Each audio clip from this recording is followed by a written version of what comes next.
ZEE5 ಇರುವಾಗ ನೀವು ನಿಮ್ಮ ನೆಚ್ಚಿನ ಶೋಗಳನ್ನ ಎಂದಿಗೂ ಮಿಸ್ ಮಾಡಿಕೊಳ್ಳುವುದಿಲ್ಲ. ಅದು ಸಂಪೂರ್ಣ ಉಚಿತವಾಗಿ. ಏನಾಗಿದೆ ನಿಮಗೆ? ಯಾರ ಹತ್ರ ಮಾತಾಡ್ತಾ ಇದೆಯಾ ಅಂತ ಗೊತ್ತು ತಾನೆ? ಭಾವ, ಅದು ಇವ್ರು ಆ ರೀತಿ ಮಾಡಿದ್ದಾರೆ. ಕಾರಣ ಏನೇ ಇರಲಿ, ನೀನ್ ಮಾಡಿ ತಪ್ಪು. ಅಪ್ಪ ಅಮ್ಮ ಅನ್ನೋದನ್ನು ಮರೆತು ನೀನು ರೀತಿ ಮಾತಾಡಬಾರ್ದಾಗಿತ್ತು. ನೋಡಪೇಕ್ಷ, ಮದುವೆ ಸಮಯದಲ್ಲಿ ಸಿಚುಯೇಷನ್ ಆಗಿತ್ತು, ಅದಕ್ಕೋಸ್ಕರ ಅವ್ರು ಹಾಗೆ ನಡ್ಕೊಂಡ್ರು. ನಿನಗೆ ಅದು ಮಾತ್ರ ನೆನಪಿದೆ ಅಲ್ವಾ?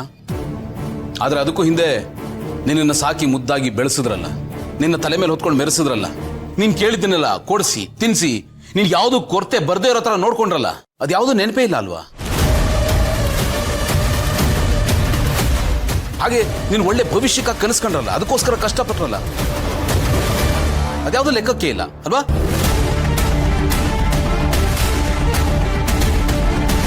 ನೋಡಪೇಕ್ಷ, ಮನುಷ್ಯ ಇಷ್ಟೊಂದು ಸ್ವಾರ್ಥಿ ಆಗ್ಬಾರ್ದು. ನಮಗೆ ಹೇಗೆ ಕೆಲವು ಅನಿವಾರ್ಯ ಪರಿಸ್ಥಿತಿಗಳು ಬರುತ್ತೋ ಇನ್ನೊಬ್ಬರಿಗೂ ಹಾಗೆ ಬರುತ್ತೆ ಅನ್ನೋದನ್ನ ನಾವು ಅರ್ಥ ಮಾಡ್ಕೋಬೇಕು. ನಮ್ಮ ಮೂಗಿ ನೇರಕ್ಕೆ ಎಲ್ಲಾನು ಜಡ್ಜ್ ಮಾಡಬಾರ್ದು.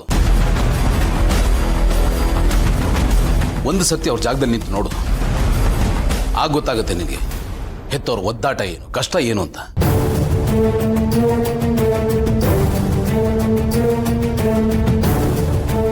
ತಾಯಿಯಾದವಳು ನಮ್ಮನ್ನ 9 ತಿಂಗಳು ಹೊರ್ತಾಳೆ, ಆಮೇಲೆ ಹೆರ್ತಾಳೆ.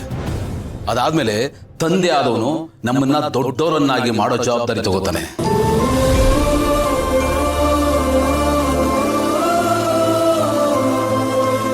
ಅದಕ್ಕೋಸ್ಕರ ಶ್ರಮಪಟ್ಟು ದುಡಿತಾನೆ, ಶಕ್ತಿ ಮೀರಿ ಕಷ್ಟಪಡ್ತಾನೆ.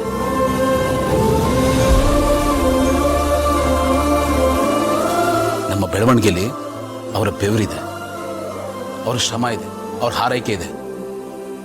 ಅದನ್ನು ನೀವು ಯಾವತ್ತೂ ಮರಿಬಾರದು.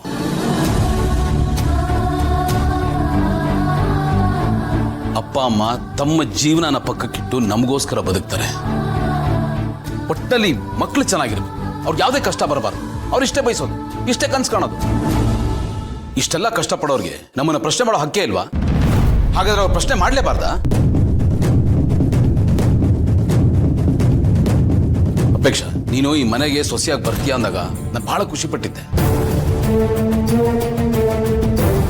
ಆದ್ರೆ ಇವತ್ತು ನೀನು ನಿಮ್ಮ ಅಪ್ಪ ಅಮ್ಮನ ಜೊತೆ ಮಾತಾಡಿದ ರೀತಿ ನೋಡಿ ಅವತ್ತೆಷ್ಟು ಖುಷಿ ಆಯ್ತಲ್ಲ, ಅದಕ್ಕಿಂತ ಜಾಸ್ತಿ ಬೇಜಾರಾಗ್ತಾ ಇದೆ. Sorry to say this. ಸಾರಿ ಕೇಳು.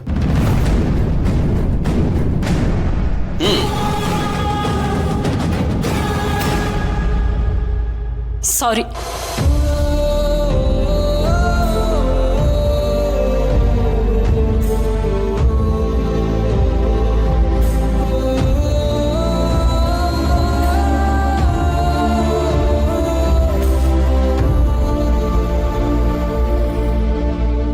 ZEE5 ಆಪ್ ಡೌನ್ಲೋಡ್ ಮಾಡಿ ಎಲ್ಲಾ ಸಂಚಿಕೆಗಳನ್ನು ಸಂಪೂರ್ಣ ಉಚಿತವಾಗಿ ನೋಡಿ.